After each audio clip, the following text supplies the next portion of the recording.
కృష్ణా జలాల విషయంలో కూడా కేసీఆర్ ఏమనేటప్పుడు కేసీఆర్ బాపు తెలంగాణకు బాపు ఏదో అప్పుడు పాపం కొత్తగా తెలంగాణ రాష్ట్రం మాకు గాంధీ మాత్రం చూడలే కేసీఆర్ చూసినాం బాపు బాపు అని కూడా పిలుచుకున్నాం మనం. ఏం పోతాడు ఏం బిక్తాడు అని కూడా కథము.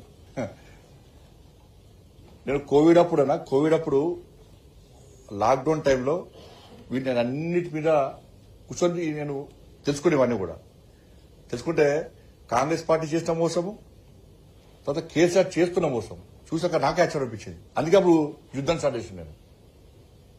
కృష్ణా జలాల విషయంలో కూడా కేసీఆర్ ఏమంటే కృష్ణా గోదావరి మీ జాగిరా ఇగో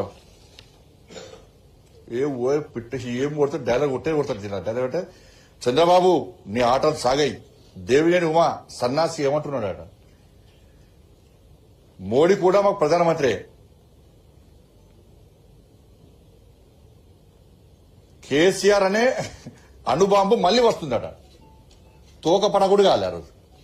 కేసీఆర్ అనే అణుబాంబు మళ్లీ వస్తుంది, మీ మూతి మీద తన్ని ఆర్డీఎక్స్ కడతా. ఈ పక్కకు ఉమా ఎవరు ఉమా దేవినేని ఉమా మా కళ్ళు పొడుస్తారా పాలమూరు రంగారెడ్డికి నీళ్ళెక్కడివి అసలు అనుమతున్నాయని ఆయన కూడా అడిగిన రోజు. కృష్ణ మీ జాగిరా అని చెప్పి ఆ రోజు కేసీఆర్ సార్ మాట్లాడింది. ఏ రోజు ఇది 2015 జూన్ 2015 జూన్ 11 రోజు అన్ని పేపర్లో బ్యానర్ వచ్చింది అనేది. ఇది చూసినాక ఖుషి అయినా అబ్బా కేసీఆర్ కొట్టాడుతాడు అనుభవం అవుతాడు ఏడ వెళ్తాడని చెప్పి ఇక మొత్తం దేశం అంతా చూస్తున్నారు, తెలంగాణ రాష్ట్రం అంతా చూస్తాం. ఇక తీరా అవన్నీ పిట్టరాముని మాటలు చేసిపోయినాయి. అవన్నీ కూడా కృష్ణా జిల్లాలో ఆ రేషియో ప్రకారము తెలంగాణ రాష్ట్రానికి రావాల్సిన వాటా ఎంత అంటే 571 టీఎంసీలు.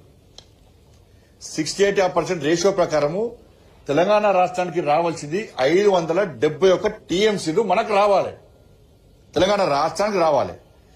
ఆంధ్రప్రదేశ్ కు 299 టీఎంసీలు వాళ్ళకి రావాలి. ఇది ఉల్టా అయింది. ఈ పేపరు ఫస్ట్ బయటపెట్టింది నేనే అనేది. ఇది మొట్టమొదటిసారి 3 సంవత్సరాల క్రితం బయట పెట్టింది నేనే. ఈ రోజు రాష్ట్ర ముఖ్యమంత్రి అసెంబ్లీ చెప్తున్నాడు. ఇది 3 సంవత్సరాల క్రితము అప్పుడు ఉమాభారతి గారు మినిస్టరు, చంద్రబాబు నాయుడు గారు సీఎం, గౌరవనీయులు పెద్దలు పూజ్యులు ఆదరణీయులు ఆదర్శమూర్తి తెలంగాణ బాబు కేసీఆర్ గారు ముఖ్యమంత్రి. ఈ సమావేశంలో హరీష్ రావు గారు ఉన్నారు. ఈ సమావేశంలో అప్పుడు విద్యాసాగర్ గారు ఉన్నారు. అప్పుడు ఆయన నీటిపారుదల అడ్వైజర్. వీళ్ళందరూ కూర్చొని ఉమాభారతి గారి సమక్షంలో 2 రాష్ట్రాలు కూర్చొని 2 రాష్ట్రాల మధ్య జరిగిన అగ్రిమెంట్ ఏం జరిగింది, కేసీఆర్ ఏం ఒప్పుకున్నారంటే మాకు 299 టీఎంసీలు చాలు అని ఒప్పుకున్న పేపర్ ఇది. ఇది అఫీషియల్ డాక్యుమెంట్. ఇది కేంద్ర ప్రభుత్వం జలశక్తి మినిస్టర్లో ఇంకా ఉంది. ఇది నువ్వు 299 టీఎంసీలకు ఎవరినడు ఒప్పుకున్నావని నేను అంటుండే కదా. ఆ రోజు అడిగినా ఈ రోజు అడుగుతున్నా. ఈడ ఊకదంపుడు స్పేటం ఇచ్చావు. కృష్ణ మీ జాగిరా అంటే నువ్వు పోటీ కానివి తోపు కానివి ఏదో సాధిస్తావంటే నువ్వు ఒప్పుకున్నది ఎంత? 299 టీఎంసీలకు ఆ రోజు ఎందుకు ఒప్పుకున్నావో కేసీఆర్ దగ్గర ఇప్పటికి సమాధానం లేదు, ఇప్పటికి లేదు. ఇది మొట్టమొదటి బయట పెట్టింది నేనే, రాష్ట్ర అధ్యక్షుని గారు. ఈ డాక్యుమెంట్ బయటకు తీసుకొచ్చింది నేనే. భారతీయ జనతా పార్టీ జలశక్తి మినిస్టర్ గజని షెకావత్ గారు అరే మేం చేయలేదా, ఎవరు అన్యాయం చేయలేదా, అన్యాయం చేసింది కేసీఆర్ అయినా అని చెప్పి నన్ను పిలిచి డాక్యుమెంట్ ఇచ్చాడు.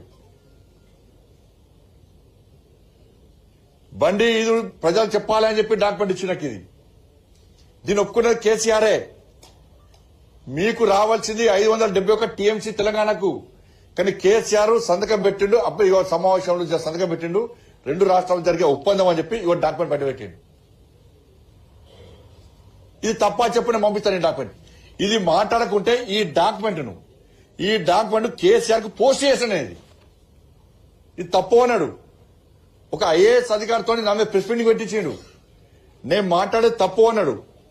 తప్పు అంటే ఈ డాక్యుమెంట్ పంపించాక ఏం జరిగిందంటే ఇంకో ఐఏఎస్ ఆఫీసర్ ఏం చేసిండు, కేసీఆర్ తెలియకుండా జలశక్తి మినిస్టర్ లేఖ రాసిండు. ఏం రాసిండు అంటే, సార్ మాకు 571 టీఎంసీ రావాలి, మాకు 299 టీఎంసీలే వచ్చినాయని చెప్పి ఇంకో అధికారులకు లేఖ రాసిండు. ఒక ఐఏఎస్ అధికారము ఒక లేఖ రాస్తాడు, ఇంకో ఐఏఎస్ అధికారం ఇంకో లేఖ రాస్తాడు. ఇది అఫీషియల్ డాక్యుమెంట్ అనేది మీకు కూడా పంపిస్తుంది. ఇది మీద మీద చూపబడుతుంది. ఇది ఇలా సోషల్ మీడియా పెడతా, ఇలా అన్ని పేపర్ల యాజమాన్యాలు కూడా పంపిస్తుంది. ఇదే పంప మేము ఫైల్ చేసిన పేపర్ అన్నీ పంపిస్తాను.